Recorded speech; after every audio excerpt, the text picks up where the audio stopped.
Hi,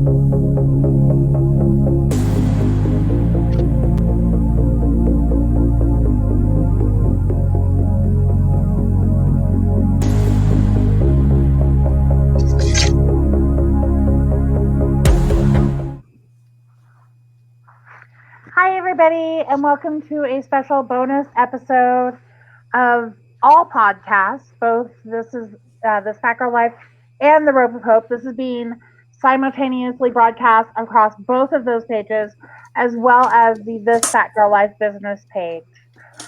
This is a bonus episode, meaning it's not just for one specific podcast, but for all. And the focal point of this, I know June was Pride Month. Pride should be celebrated year round. People always, need to be proud of who they are, deserve the right to be proud of who they are, and that is the focal point of today's episode. I am joined by Amber Rose. Amber, thank you so much for being here with me today. Oh, it's my pleasure. Thank you. Of course. So why don't you tell everybody just a little bit about yourself real quick? So, I am an author, and I started my journey, in education, and then quickly moved to the music business for the past 26 years, and segued to writing books and doing public speaking as my mainstay. But that's the occupational path that I took. But I was born incongruent. When you grow up in the 70s and 80s, there's no clear word as to what that means. But I was born, and I am trans. I'm a trans woman. I'm what they call a post-operative trans woman. I've had some surgeries to become more congruent with my body and my mind together. And there was a lot of things that I had to overcome in my life. So there was adversity socially. There was adversity with coming to terms with, I don't want to be like this, but here I am. And there's also adversity with quite a long list of health problems that I had since birth as well.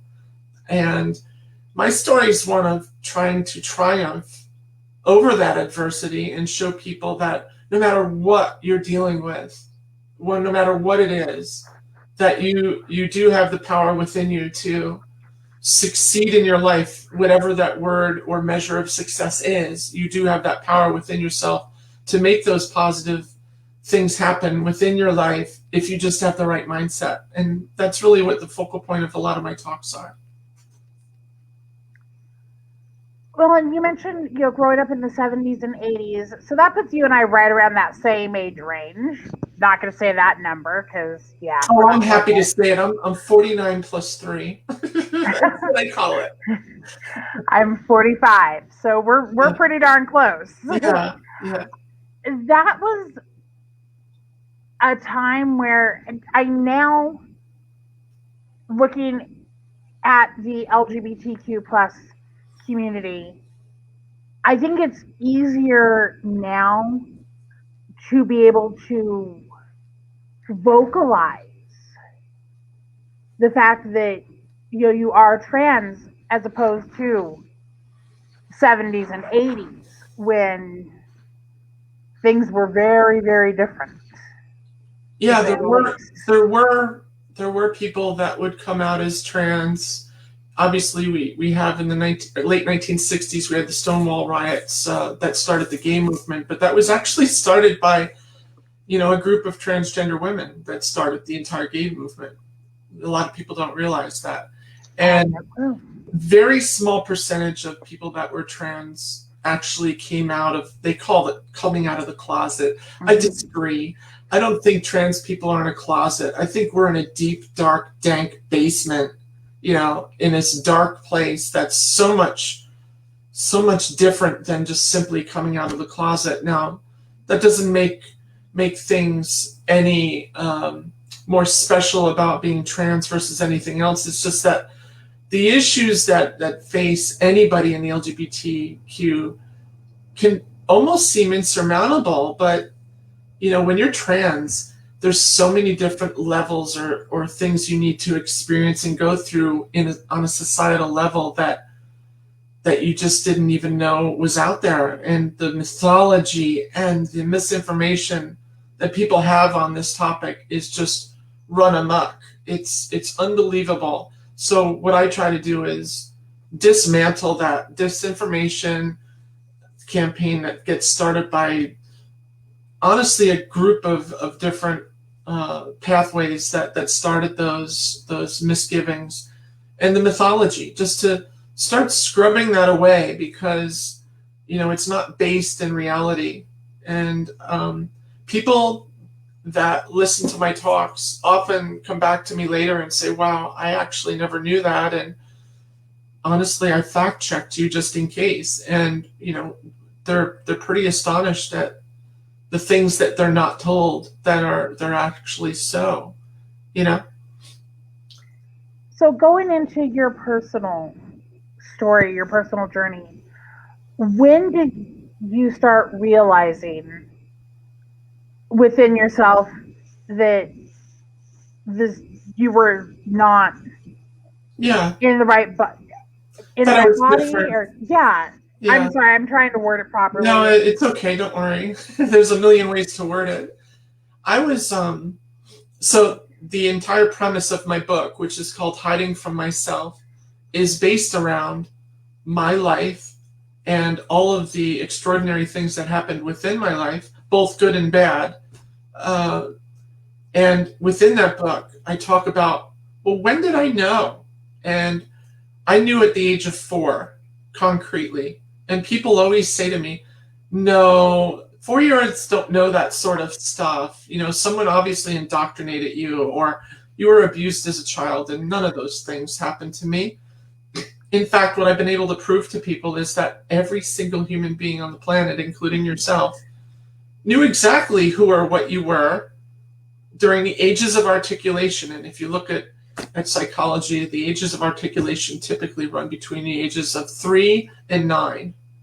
Anywhere in between there, we start to articulate within ourselves, who are we, and do we accept that? And one of the things early on with me is it just wasn't working for me. I had a sister who was 18 months my junior, and she was doing things that I wasn't. Okay, so I'm not quite sure what just happened. It looks like we did lose the feed. I am going to give Amber a moment to come back on.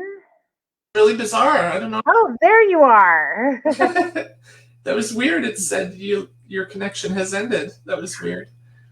Gotta love technology. Yeah, that was really bizarre. But basically, everybody goes through this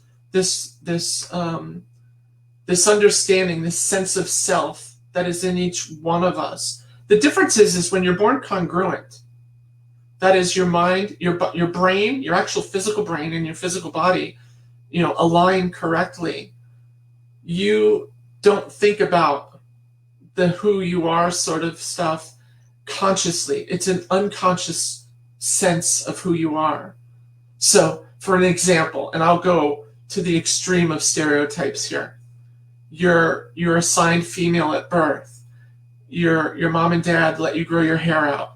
You get pretty summer dresses to wear. You get dolls to play with. I mean, these are all stereotypes, that really shouldn't have existed in the first place.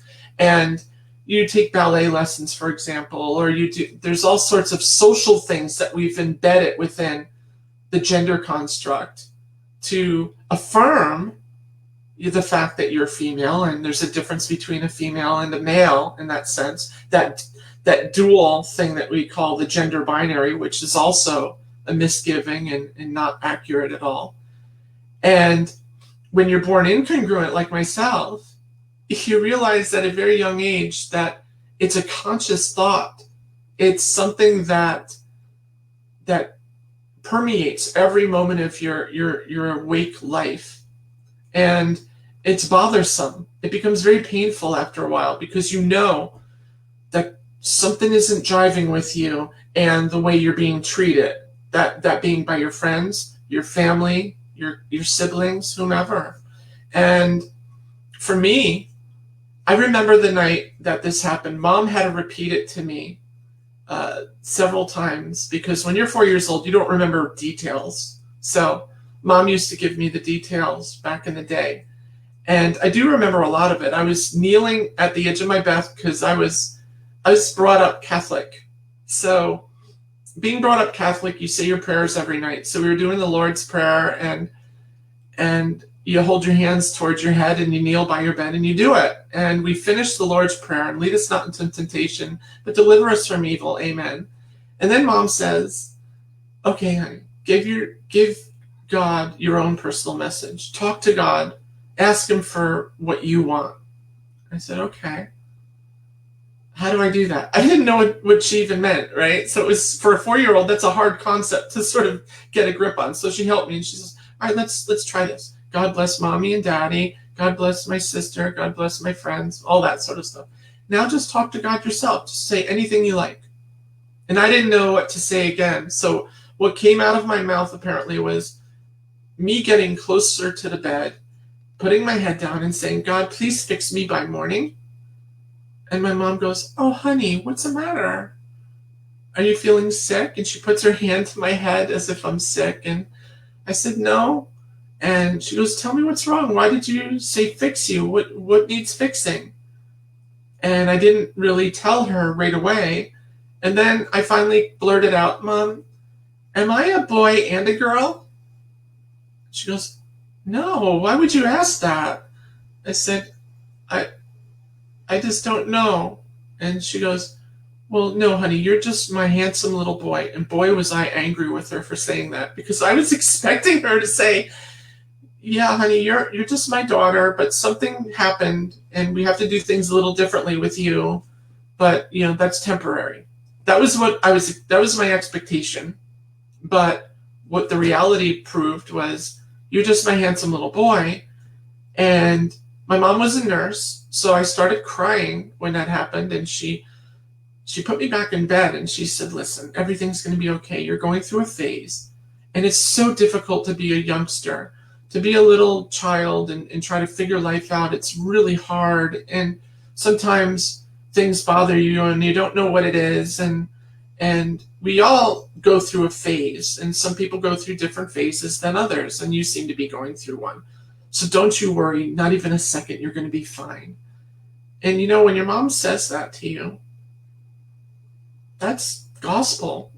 Forgive the pun, but that's you trust that. So I felt a lot better. Even though I felt horrible, I felt a lot better knowing, all right, mom knows what she's talking about because she's my mom, and I'm going to be okay. So she kisses my forehead, says goodnight. Fast forward weeks, months, even years, she starts to recognize that it's not a phase, because this is affecting me every single day, and it just doesn't get any better. So I tell people I was 4 years old, and I tell other people that say there's no way that happens. I say, well, when does it happen? And they say, well, you got to go through puberty and you got to do all this. And I said, so is it correct, John, that you didn't know you were a boy until after puberty? Is that true? Did you spend your entire childhood not knowing you were a boy? Well, no, I was always a boy. Well, how would you know that if you didn't go through the process I went through? So he had to concede, and so did so many other people when they realized that, oh my God, I went through the same process that she went through, except hers was more incongruent, whereas mine was congruent. In other words, I was happy when mom told me to go run in the mud. This is John we're talking about. He was happy to run in the mud and play baseball and get a crew cut, every 4 weeks. And he was good with that. I was not. I wanted to be just like my sister. I wanted to do all the things that she did. I didn't understand why I had to do all these other things that I couldn't relate to. And, gender stereotypes are weird, right? When you ask people, what's the girl color? They say pink. And you say, what's the boy color? They say blue. But in actuality, and historically, pink used to be a boy color, and blue used to be a girl color. People don't know that because we tend to forget history, because a lot of us don't read the history. And the whole gender construct, when you think about it, is multifaceted. There isn't just men and women. You've probably heard these debates over and over. There's only male and female, period. There is no in between. There is no nothing else. And I say to them, from a sex standpoint, that's inaccurate. And from a gender standpoint, that's inaccurate. In fact, the reason and the only reason you believe any of that is because Western civilization, this is back in the 1800s, early 1800s, made a decision to veer away from the gender construct of it being a spectrum. There were many cultures that held very dearly 5 or more genders. You had in Thailand and in Asia, you had a group of people called the Kahui. And in the Middle Eastern countries, working yourself into Eastern Europe and whatnot, you had shaman. We've all heard of shaman. And in the Americas, that being North, Central, South America, you had the Two-Spirit. And now it doesn't end with those 3 examples. There were actually, multiple examples of the embodiment of male, female, and so on and so forth. And in fact, the construct that is male and female is sort of like if you take the light spectrum, and you have ultraviolet to infrared, but you can only see that small piece of it in the middle where we get Roy G. Biv, right? The colors of the rainbow. Outside of that, we can't perceive that with our naked eyes. And it's sort of like that because you have people that are born intersex, for example. People don't know that word still, even though it's been around for ages, but they understand the word hermaphrodite. A hermaphrodite is actually the derogatory term that was used to label a person that was born that way. But simply put, somebody that's intersex is somebody is born with ambiguous genitalia, or both sets of genitalia, or any varying degrees of both sets of genitalia. And I know so many people that are born like that. And they say, well, that's just an anomaly. All right, so if you want to call it an anomaly or a genetic anomaly, go ahead and do that. But they're still human beings and they still have to live their life. A conjoined twin is an anomaly, right? And I know 2 girls that will be forever connected at the hip. And they're just such sweethearts. And they can't get surgery to separate themselves. And they're now in their 20s. And they will forever be like that. They're human beings. They're going to exist. That wasn't according to whatever biblical scripture they're trying to cite inaccurately. According to them, you're either male or female. Anything else an abomination to God. Well, wait a second. We seem to accept people that are born with 100,000 other types of birth anomalies, from, congenital heart defects, cleft palate, neurological disorders, autism, hundreds of thousands of different types, not people, but hundreds of types of disorders that are there. We're able to accept that exists. But when we say anything has to do with sex or gender, I like to use the term you're going to laugh. All right. People get diarrhea of the brain when we start talking about that construct. And, and then they'll try to make an equivalency in their own minds because they don't understand it. They don't want to understand it. And then they start quoting from the Bible. And by the way, to all your listeners, there's not a single quote in any biblical text. I studied theology for 32 years. There's no biblical precedent to explain homosexuality, transgender, anything like that. There's nothing that was in any of them, any of the texts, that predates the New Testament, that predates the Old Testament. The Jewish texts and the Torah are examples. Then you also have the Quran from Islam. You also have, scripts from the polytheistic views of Hinduism. And there's 4,200 religions out there. I could just keep naming them, but I'm not going to. And out of those 4,200 religions, there's no biblical text that talks about these things.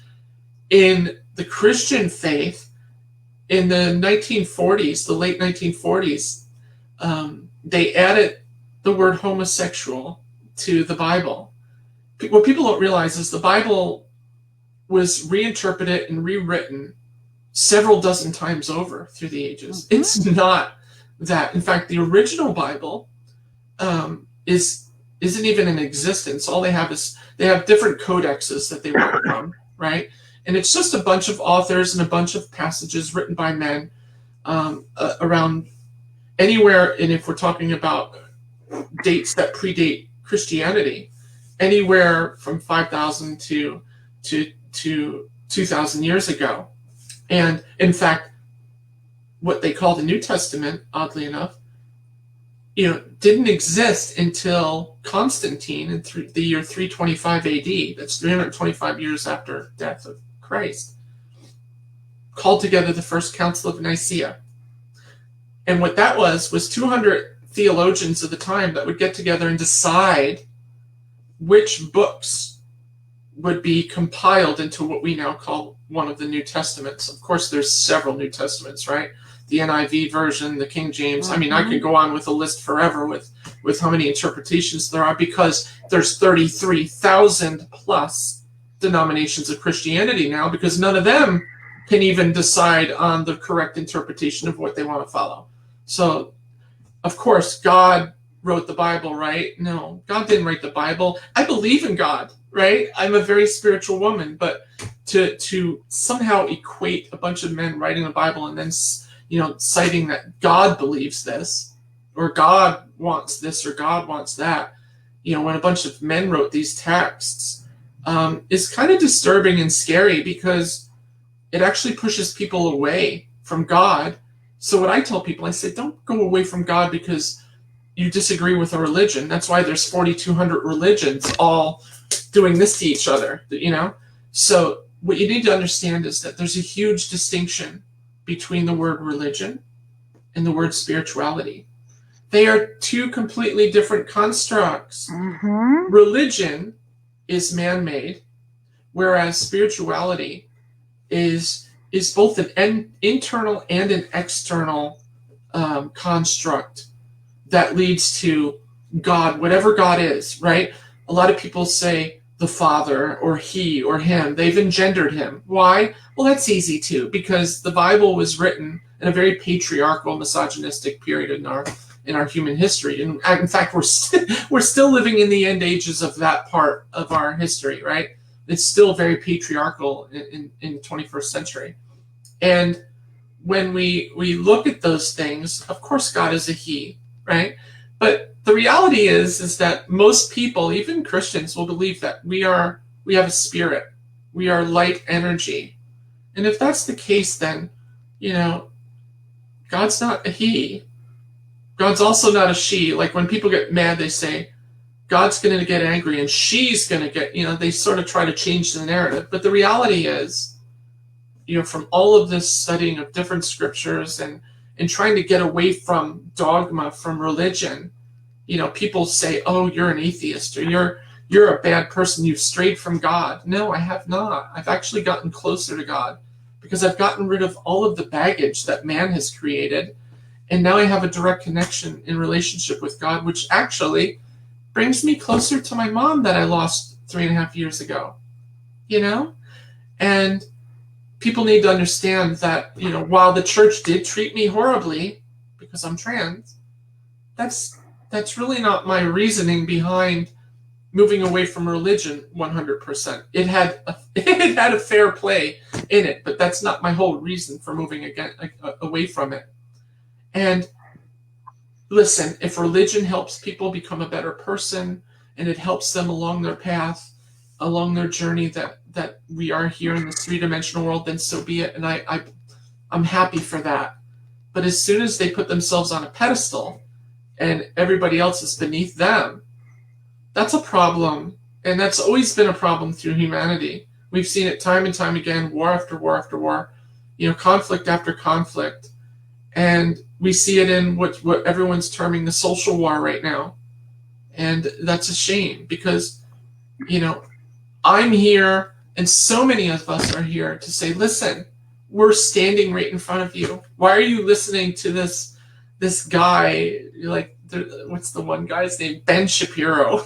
He just makes me so upset. These people rant off about things, and they create these arguments that you can't argue with because they don't even have anything to do with the topic at hand in the first place, which is why they win arguments, because they're not arguing in the true sense. If there was a debate team captain there, monitoring the whole situation, they would shut him down and say, that's against the rules. That's not a proper way to debate. To which I would say is, if you're trans, gay, or anything else in between, that's not up for debate. Somebody's humanity is not up for debate. You don't debate someone's humanity. We're not a matter of opinion. It's not something you either agree or disagree with. It's just who we are. Because if you wanted to take it to the nth level, well, I disagree with that lifestyle. What lifestyle? Well, men sleeping with men and women sleeping with women. Oh, or even trans people, you are who you are. God doesn't want you to change that. You have to stay the same. Instead, you get surgeries and you do this stuff to your body. It's mutilation. You shouldn't do that because God wants you to be just as you are. I said, so if your little baby was born with a tumor and had leukemia or multiple myeloma, would you not want the physician to remove that tumor in your infant? Well, of course. I'm not crazy. Well, that's the same thing. No, it's not. Well, of course it is. We sort of get back to that, that word that I used, the funny word, diarrhea of the brain. People just don't want to, they get cognitively mixed up when all of this stuff happens. So, that's my little rant about that. I'm done with that part of it, but I think it sort of explains a little bit about, there's a disconnect in society on what trans is and what trans isn't. I've had people come up to me and say, so you're a cross-dresser or you're a drag queen like RuPaul. I said, I have absolutely nothing in common with either of those things. Well, that doesn't make sense. Well, of course it does. A drag queen is usually a gay man that is entertaining people by putting on a caricature of a woman and having fun with it. It's actually a beautiful art form. I think it's wonderful. But it's not transgender. Now, there are transgender women that are drag queens. Mm-hmm. That's their occupation. That's the separation. One is an occupation. One is actually the way you were born, right? Then there are cross-dressers. That's the other thing people get confused about. Well, society makes people go into the closet, and in our case, in a deep, dark, dank basement. When you're in that basement and you don't know how to come out because you're scared you're either going to get beat up, attacked verbally, lose your job, being threatened with death, right, which happens to so many of us, you sort of stay in that place. And then when nobody's around, you go and try to find your authentic self, right? You dress in the clothing that you're more comfortable with and everything, and then you carefully put it all away. So many of us did that, right? That's what they're calling cross-dressing. There's a difference between that type of cross-dressing, which is a transgender person trying to find themselves in private because society poo-poos everything. There's a difference between that and a cross-dresser that gets off on wearing the opposite sex clothing. In most cases, it's men that identify as men wearing women's clothing to get some sexual arousal out of it. That's a fetish. That has nothing to do with any of this. And that's why I draw that line in the sand and explain these things so intricately. And it might confuse some people, but that's reality. There are transgender people that call themselves cross-dressers, but they're not really. There's different types of cross-dressers, right? Me, I never saw myself as a cross-dresser because cross-dressing to me was when I had to wear a suit when I was in what I call boy mode. I had to wear a suit. And to me, it was, I can't explain to you how difficult it was to wear a suit all the time. It was so uncomfortable, and it just did not feel right on me. And I couldn't wear colors. I had to wear grays and blacks, and it was just, it was such a disappointment. And that, to me, was cross-dressing. me wearing men's clothes, whereas society identified me as a boy or as a male, me wearing boys' clothing to me was cross-dressing. See the difference? It's flipped on its end. So I try to tell people that there's a major difference in the construct of definitions that exist for who we are, because it doesn't end there. And people say, well, why are there so many letters in the LGBTQ? And then they start going A, B, C, D, E, F, G. I said, well, you got to remember, any group that needs advocacy, that is, any group that's discriminated against, what I like to say is discriminated against, repressed, persecuted, profiled, bullied, verbally assaulted, physically assaulted, threatened with death, and in the worst case, actually, murdered for just the way you were born. When you have that happening in a society, you need to advocate. And to advocate, you need a label. That's why we have labels, and people are like, we shouldn't have labels. The people that stand diametrically against, for some reason, people that are within the LGBTQ, as if I have a membership card someplace, right?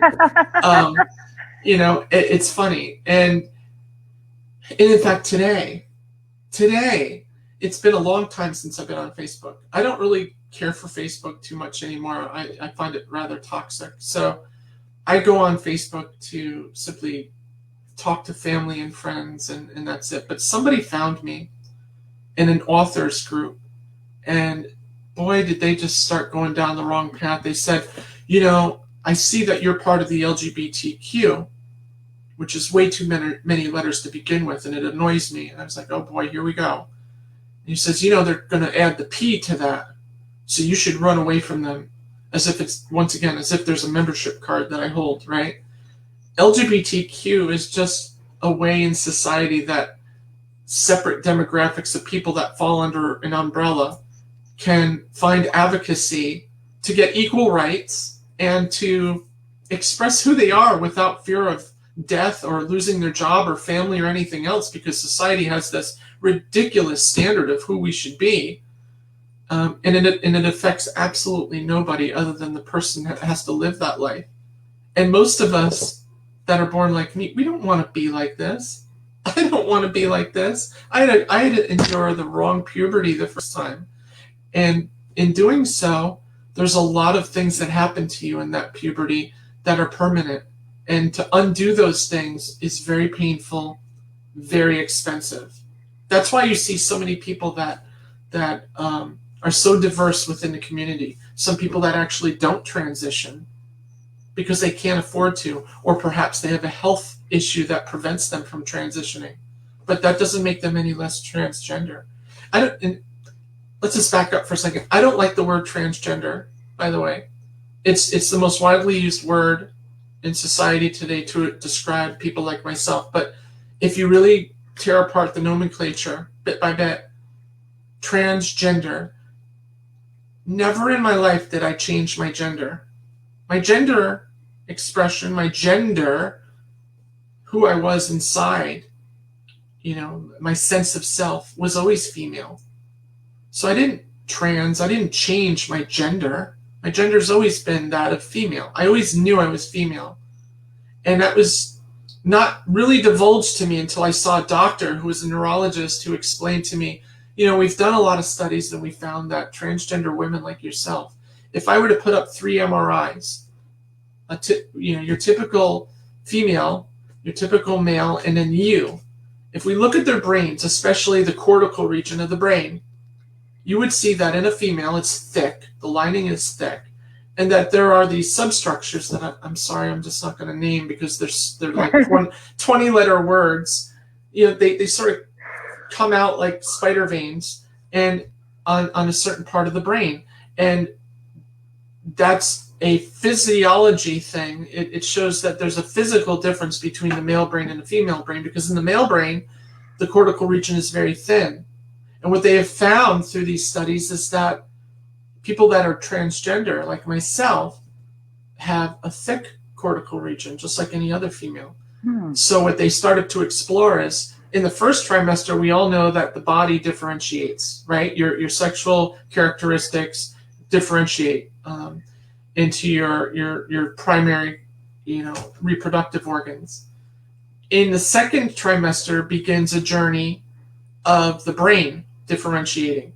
And in order for any of these processes to happen, mom has to give you a dose of testosterone or estrogen, or withhold one or the other, because we all have testosterone and we all have estrogen. It's just in different levels.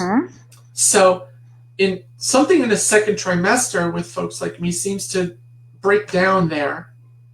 And that's not the only reason people are trans, but that, in that second trimester, people will it'll disallow that to happen properly. So your brain doesn't differentiate with the external body. Therefore, you get this incongruity.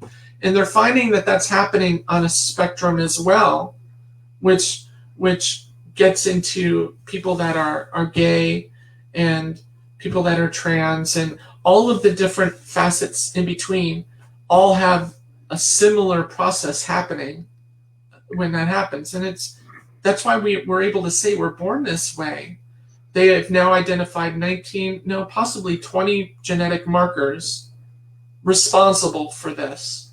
And it's just interesting because all people want to see is the external, right? And they judge a book by its cover, and that's part of the human brain. We want to identify what's familiar to us. So we'll identify predator versus prey, male versus female very easily within about 4 milliseconds. And there's certain characteristics about a post-pubescent male and post-pubescent female that give us physical cues and audible cues as to, is that person male or female? And when you go through the wrong puberty, that messes everything up for people like myself. So I'm a Gen X person. A lot of us within the Gen X had to endure that first puberty and, unfortunately go through a process of very painful, very expensive procedures to try to undo that stuff. Why? Not because we want to be in a beauty pageant, but because we want to fit into society and have affirmation of who we are, so we can have those conversations and live the life we were meant to have in the first place with some semblance of, of who we are. And there's nothing fake about that. That's just who we are. And today, for 40 years, we've had something called puberty blockers. Most people don't even know that. It's been around for over 40 years. They heard about it this year in the news, and now you see 19 states trying to ban gender-affirming care for people that are going to go through puberty. In other words, don't give them the puberty blockers that we've been doing for 40 years, by the way. All of a sudden this year, it's a problem because they just found out about it. And the reality is that 99.9999% of people that are trans that go on puberty blockers that don't endure the wrong puberty, don't have the facial issues and the vocal issues and all the other issues that come with the injection of that testosterone hormone, which is very toxic, not only for itself, but for people like myself. Testosterone is extremely toxic. So if you don't do that, you end up, I like to use this person as an example. There's a pop artist. Her name is Kim Petras, Petras. She didn't have to experience the puberty like I did. She's younger. She's from Germany. And she was able to get on puberty blockers and then transition at a younger age. And you cannot physically or audibly tell the difference, between her being born congruent or incongruent at that level. So it's really wonderful. But then you see politicians sticking their nose in there and basing all of their stuff on information that's not even accurate. We actually had the American Medical Association step in and say, you guys are wrong. You guys are going against everything that the medical science community has found out to be accurate, and you're denying people their own lives based on, quite honestly, a religious pretext that's not even accurate. And if you look at the laws that they created, it was all surrounded around, they found loopholes to make it look like it's some sort of abuse to the child. Oh, what if it's a mistake? What if it's a phase? Phases with us are very few and far between, you know, and that's why there's a standards of care. They're Harry Benjamin standards of care. Another one is called WPATH. There's all these standards of care that the medical community follows. We have to see a fleet of doctors and psychologists just to be able to proceed forward with who we really are. So the doctors, the medical community are in some cases the gatekeepers of who we really are. And that's sad too, to tell you the truth. But there's reasons for that, because there are people that actually do have other disorders, and some people that are simply going through a phase. Very small percentage, by the way. And then there's those of us that actually are trans that really need that help. And God, if I could go back, if I had to be born this way, if I could go back and have puberty blockers, I'd do it in a heartbeat. It would have made my life a whole lot easier to navigate. Because what I didn't tell you is that when I was younger, by the time I was 5, I was deaf. I didn't get my hearing back until I was 6 after I had an in-ear operation. And then I got perfect pitch. Go figure that one out. I ended up in the music business. And then by the age of 25, I was diagnosed with a very rare blood cancer. And it had a lifespan of about 5 years. So I was completely depressed by 25. So I went through all of this craziness with that cancer for several years. And then I had a stroke, an ischemic stroke in my late 40s. And I lost the left-hand side of my body, which is back. And I ended up in the ICU for 4 days and then made a full recovery from the stroke. And they found the reason for the stroke is that I was born with a congenital heart defect. I had 2 holes in my heart since birth. And as you get older, of course, blood flows differently and prematurely, and it was pooling. And as it pools and settles, it clots. And when that clot makes its way to the left atrial appendage, it travels up through the carotid arteries into the brain. And that's where the clot settled and started the stroke. So I had to have 3 heart operations besides. And I tell people this is going to be a little shocking and hard to hear, but it's the truth. And I'm certainly the person that can speak to this. All of those things I just mentioned are far easier to deal with than being born incongruent. Being born trans is a magnitude worse than dealing with those life-threatening things that I went through, from the cancer to the stroke to the heart operations, where I actually saw, the angel coming for me to get me, right? So I was on the precipice of not making it. I can tell you concretely who I am, that going through those experiences was easier than being born incongruent. Just to put an exclamation point to the reality that I was born differently than most people. I call myself a woman because I am a woman. Anatomically, psychologically speaking, the neurology of my brain, all of that, I'm a woman. But I also recognize that I'm a trans woman as well. I was not born a cis woman, CIS woman. Cisgender means on the same side of, so you're a woman, you didn't have a problem with that, you're cisgender. And it's just a way to differentiate between transgender and cisgender. Right? Because in the past they would say real woman versus not real. Well, wait a minute. I'm a real woman. It's just I have a set of circumstances that was unfortunate that I had to go through. But I didn't get to go through all the rites of passage. Like I used to tell my friends, God, I would give my left arm to have a period. And they said, oh, honey, you don't want that. They're terrible. And I say, slow down, honey. Think empathetically for a minute. There's women that are that hate childbirth. Oh, I'll never have another child again. It was so painful. But then there's the women that are infertile, or that had to have a hysterectomy directly after puberty, or were born with a malformed uterus, for example, that'll never be able to bear children. And they say, I want to bear children to them. And they say, oh, you wouldn't want it because it was so painful. Would you ever say that to another woman? Of course you wouldn't. So why would people say that to me? They see, even today, people think they have this ability or right to make a distinction between a woman that was born with a birth defect that made them infertile versus my birth that happened that made me the same way but with a different set of circumstances. It didn't make me any less valid. And I'm here to unapologetically say I'm not any less valid. I'm no less a woman than anybody else. You know, I tell people your physiology doesn't make you a woman. You know, whether you have a uterus, ovaries, a vagina, whatever it is, that doesn't make you a woman, right? I possess many of those things. That doesn't make me a woman. If I didn't get vaginoplasty, I'd still be a woman.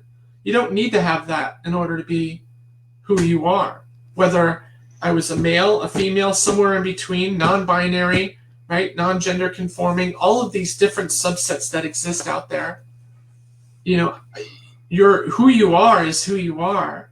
You know, the cosmetic side of it, the anatomical side of it helps you get and manage your life in an effective life so you can live a full life. And that's why you see every insurance company cover these surgeries now. If it was fake, if it was cosmetic, if it was just elective surgery, as they call it, your insurance companies would be the last people to sign up to that. Mm-hmm. They cover it, right? And it's because medical science, and I can name every medical association because when I do my public speaking, I speak on this stuff over and over, and it's ingrained in my head. Every single one of them, from the AMA, which is the American Medical Association, the American Psychiatric Association, the American Psychological Association, the College Board of Physicians, of Surgeons, of Nurses, of pediatrics, the list goes on and on and on and on and on. Every one of them say, yes, this is a real thing that these people, to live a full life, they need gender-affirming care so they can live their life. And yet we still have people that are awash with misinformation and want to relegate us to people that want to trick men into going to bed with them, for example. I hear that a lot. And that's dangerous. That's such a dangerous thing to say. You know? And one of the things was, you know, beauty is in the eye of the beholder, right? You know, mm-hmm. It's not this supermodel thing we've seen mainstream media do and absolutely put half the women in the United States in depression because you have to look this way, you have to be this weight, you have to be this tall, you have to do all of these things in order to be, you know, the woman that men desire. I find that to be baloney, and if I dare say, bullshit. And, you know, we have to stop that in society because we have to be proud of who we are, no matter who we are. Yep. You know, if it's our height, that's a problem because there's a lot of girls that are 6 foot, 6'3". Mm-hmm. You know, I'm 5'10", right? That's not exactly tall, but it's not small either. I used to be a voiceover artist, right? So something else that I do to people, because I was also, I did method acting as well. In fact, one of the people that actually endorsed my book is Colin Mockery from Whose Line Is It Anyway? That TV show where they do that comedy sketch stuff. And he's one of my husband's absolute favorite people. He's such a great guy too, and his whole family's great. And his daughter's trans, right? I'm not trying to out anybody, but it's a well-known thing. And, you know, he endorsed my book as well. And in fact, the first page is him just writing about what he read. And what I do is I tell people, you know, I went through the wrong puberty. This is my voice. In fact, this is really not my voice. I've been talking for almost 6 hours now. I've done several podcasts today. And my voice is tired, right? And anybody that has a tired voice is either going to sound sleepy, raspy, whatever it is, right? But this is my voice. But this is not what my voice used to be. I used to be the person that you've all heard about rock concerts coming to the arena on Saturday night, and you used to hear that guy with the deep voice, you know, announcing these concerts, Def Leppard coming to the arena this Saturday. Right. I used to do that. It was, if I can explain what it's like to do a profession that actually physically hurts you to do. That was it. But it made me money. I was on the radio everywhere, and it was making me money. And I was doing these voiceovers for concert promotion, and then they would, to make matters worse, they would make me go on stage when they were going to come out. And I'd be standing there, sometimes between maybe 4,000 to 45,000 people, and I would have to rile them up with my voice. And that voice was far different than what you hear. This is my natural voice. This is who I am. I don't fake this voice. This is who I am. But I could show people, which would freak your audience out, that, I still have vocal folds that are stretched out. So I had to relearn, sort of like people that go through trauma, through a car accident or something. I had to relearn to speak, sort of like my stroke, for example. I had to relearn how to say certain words that I couldn't say anymore, right? Same thing when it comes to this, because knowing how to fit in is knowing how to tackle some of the physical cues. Do you have to? No, but it certainly makes your life easier. If I get on the phone with somebody and I start talking, they don't misgender me, right? If I go to the drive-thru and I order something, they don't misgender me. And it's because my voice is feminine.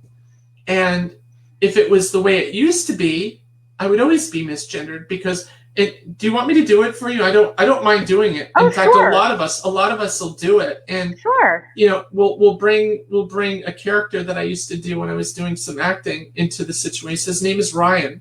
Hey Ryan, come here. Yeah, what do you want? Listen, can you talk to her for a few minutes? I don't know if I want to. It's really weird. I can go back and forth between this voice and that voice and come back to where I really am. And people are like, oh my God, she's demon possessed. It's a gift. What it really is my vocal cords were stretched. And quite honestly, for me to get to that voice, which is still almost an octave higher than I used to be, it's hard for me to get there right now. That just hurt for me to do that. Right? It's not, but it's an example of showing people, stop being afraid of who we are. Just because I can do something with my voice doesn't make me not authentically female. It's just the way it is. And there's a lot of women. If you think about women, look at Miley Cyrus, right? Beautiful girl, but she gets bashed on for a lot of things that she does. But look at her voice. She has an extremely deep voice. Her voice in the natural, and I know her, by the way, her voice when you talk to her at a table is almost an octave lower than what I'm speaking right now. Her voice is extremely low. Well, right? I can use myself even as an example. I'm sure you've heard of the song Carol of the Bells. Oh yeah. I can sing the bass note at the end. Oh wow. That I've done it since I was a freshman in high school. Yeah. I hit that note solid every time. Good for you. But wow. I'm a soprano by training. Wow. College training, I was considered a dramatic soprano. Wow. So you went pretty far down the spectrum to get to that note, which exactly. So I get it. I get that. So a lot of people go through vocal retraining to get to where I am right now. I was in the music business for 28 years. In fact, most of your audience has heard my music, but they're just painfully unaware that they heard it because I was the songwriter behind some of the music that they've heard. And that's not really what our focal point here of this is, but being that I was there, I was able to learn by working with some of the best vocal coaches in the music industry. Somebody that passed away that brought me into the music business, her name was Ann Ruckert in New York City. She worked with Quincy Jones, Aretha Franklin, Barbra Streisand, and she was also the vice president of the Grammy Awards. And she was just an adorable woman and very easy to connect with. I worked with her. I worked with Brett Manning in Nashville. He's the one that turned Keith Urban from Australia into a Southern Alabama boy. Got rid of that accent and made him sound like he's from Alabama. I mean, it's pretty incredible. He's also Taylor Swift's vocal coach, which is how, incidentally, I met Taylor Swift. And Haley Williams of Paramore. If you've seen the Twilight movies, she's the one that did the song at the end of the movie, right? So all of these different people in my life that helped me do vocal training for my music career, and the people that I was actually mentoring at that time, taught me some tricks of the trade so that I can help other people, because I'm not a voice pathologist. I will always warn people, I can help you with your voice. And in fact, there's several people that have been just so down in the dumps because they still have that post-puberty problem of the old voice, but the new you is shining through. And I said, listen, honey, you don't need to change your voice. Your voice, be proud of your voice. Be who you are. Don't be depressed over it. It is what it is. And unless they say, yeah, but it's affecting my life and making me depressed, I want my voice to be better and different and blend, so they don't have to worry about people out there, and there are a lot of them out there, that would actually physically hurt this person, right? Because they don't understand, and they fear what they don't understand. So I said, listen, if that's really that bad, I can give you some pointers to get you started, and then I'm going to turn you on to a vocal coach or a voice pathologist that can get you the rest of the way so that you don't hurt your vocal folds. Because that's the thing. A lot of these YouTube videos, they teach these girls and it hurts their voice. Yeah. Conversely, if I was born female, assigned female at birth, but I'm really a trans man, right? And instead I'd be taking the opposite path where I would be transitioning, by taking testosterone. They have a much easier go at things.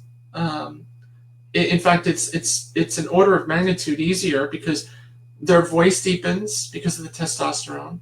They get body hair automatically, whereas we have to get rid of it with a year or 2 years of electrolysis. 4 hours a week, for 2 years. That's a lot of money and a lot of hours of extreme pain of them getting rid of that.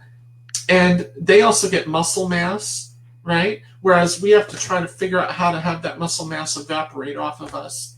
And facial hair, but they also get the receding hairline. They get all of that stuff that happens to them. And oddly enough, during my transition, I transitioned, then I had a stroke. I had a beautiful set of hair. I didn't have any problems with my hair. It was so thick. Most women were saying, oh my God, I want your hair so bad. And then after the stroke, my hair started coming out like I was having chemotherapy. It was clumps, and it was so devastating. I said, oh my God, I just got this far, and now this is happening. And literally, I'm just take my hands through my hair and come out with 100, 200 strands of hair with one scoop. And so I ended up with these patches, and my hair, disappeared. My hairline was sort of here, and my hair is as long as what you're seeing right now. I've rebounded from that. My hair is exactly what it looks like now, but I'll admit, I wear a hair topper. A hair topper just makes your hair a little fuller, because after the stroke, my hair became kind of thin. Each strand was thinner than it used to be, and the doctors don't know how to fix that. They said, yeah, we see the way your hair was 3 years ago. Unbelievable. But the stroke, this happens. Mm-hmm. This happens. And unfortunately, you're going to have to do that. And you know what? I came to terms with, I said, there's plenty of women that wear wigs and hair toppers and wear hair extensions.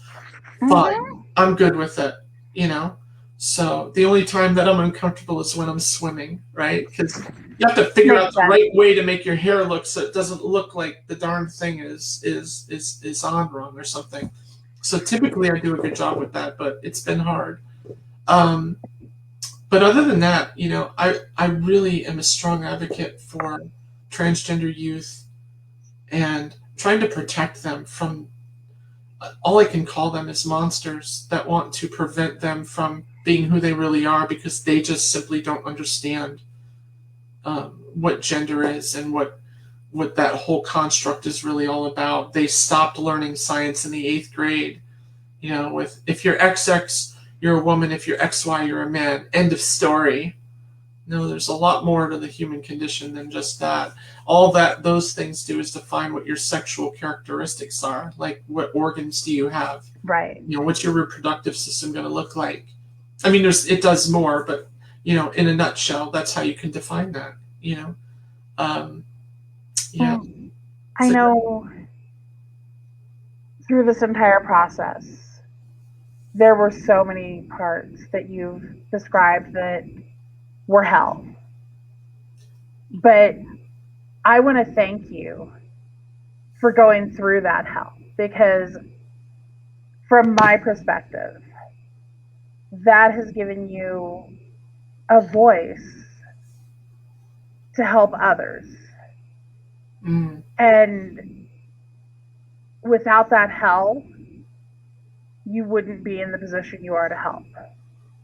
So I want to thank you for going through that, whether it was voluntary or not. You still walked through that fire.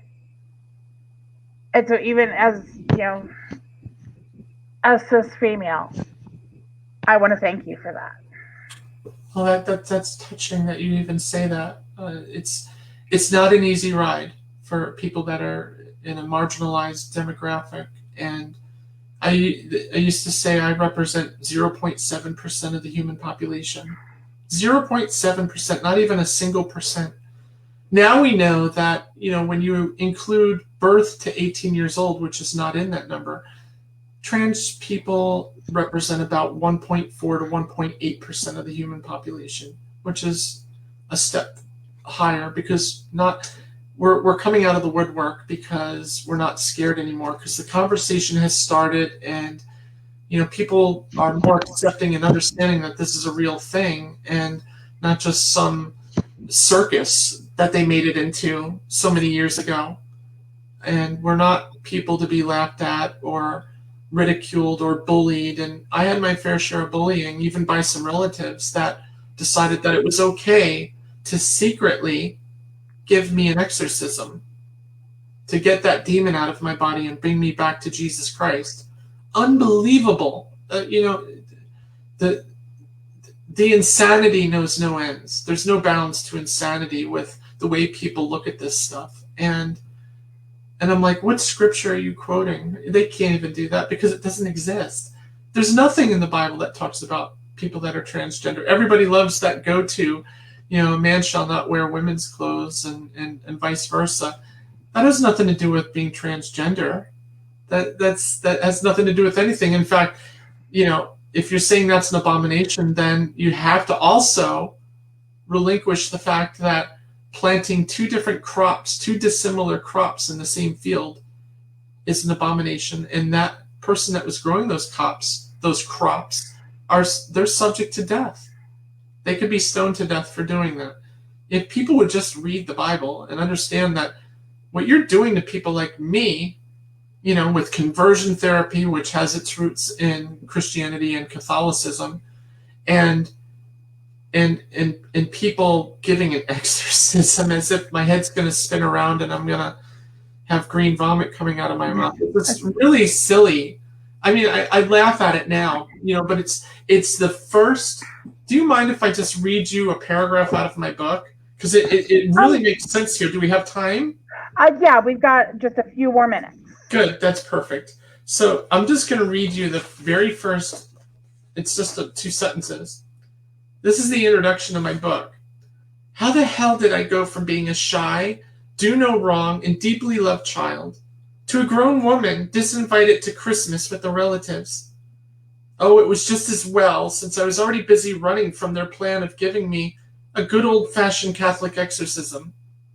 That's the beginning of my book, to try to get people to, wow, what's about to happen here? And throughout the book, I sort of dismantle disinformation and mythology and try to give people an understanding, because, quite frankly, I've seen too many trans people commit suicide, trigger warning, because we have, out of every demographic in the world, we have the highest suicide ideation rate and suicide rate out of any demographic, and that's sad. And we need to stop that, because people are people are people. At the end of the day, people are people, you know? Nobody's hurting anybody. And quite honestly, we don't want to be this way in the first place. So, what do we do? The only technology available right now is to help our bodies align to the way our brains were physically formed. And, it's not just that. I can only speak from my experience, right? I'm not speaking for people that are non-binary. I'm not speaking for people that are gender non-conforming or any of the other myriad of things that happen. I'm only speaking from my experience and other women like myself, or men like like my I call them my brothers in arms. They are trans men that go through similar things in their lives that we go through, and I just think it's time, like you said at the beginning. This is a good tie up. It shouldn't be Pride Month. We should be thinking about this and talking about this all year round. Absolutely. Thanks for Exactly. saying that. That was great. Of course, it's truly what I believe. And Amber, I just want to thank you so much for coming on and sharing so much, personally, for sharing from an educational standpoint, from, just your life. I'm so honored that you were willing to share your story with me and with my viewers, and I want to thank you. No, it's been my pleasure. I like what you're doing. I've been looking at what you're doing, and I think it's amazing. And you just keep rocking that, girl. I love what you do. I really Thank do. It's a you. great message. It's a great story, and it needs to be heard by a lot of people. So, Thank you. good luck in the future. Well, thank you very much. You guys, thank you so much for joining me for this bonus episode. I am going to have some bonus episodes later on this week. And next week, I am actually going to be sharing my personal story of recovery as a bonus episode. Next week marks my 7-year recovery anniversary. And so I will be sharing my personal story. So I definitely, if you don't know my personal story, definitely tune in and you can hear that. And it'll give you a lot of insight as to why I do what I do. You guys, I hope you have an amazing day. Again, Amber, thank you so much for being here. I'll talk to you guys later. Bye, guys.